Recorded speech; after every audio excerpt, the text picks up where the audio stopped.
In front of me is Motorola Moto G30, and today I would like to show you how you can turn on and use Keyboard Clipboard.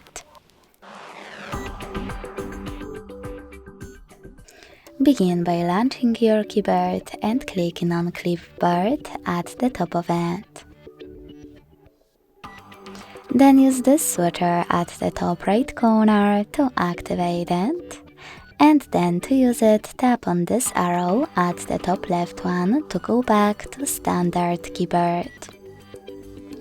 It's time to copy or cut any text. And to paste it, click on it at the top of your keyboard.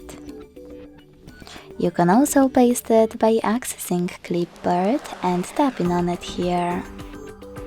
To pin one of your sentences, use this pen at the top right corner, click on the chosen one and click on the pin. To unpin it, do exactly the same. To get rid of one of your sentences, tap on the pen again, click on the one that you wish to remove and choose bin icon. To disable Clipboard completely, you can use the same switcher as before.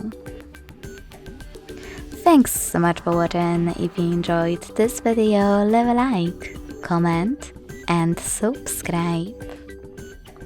Bye!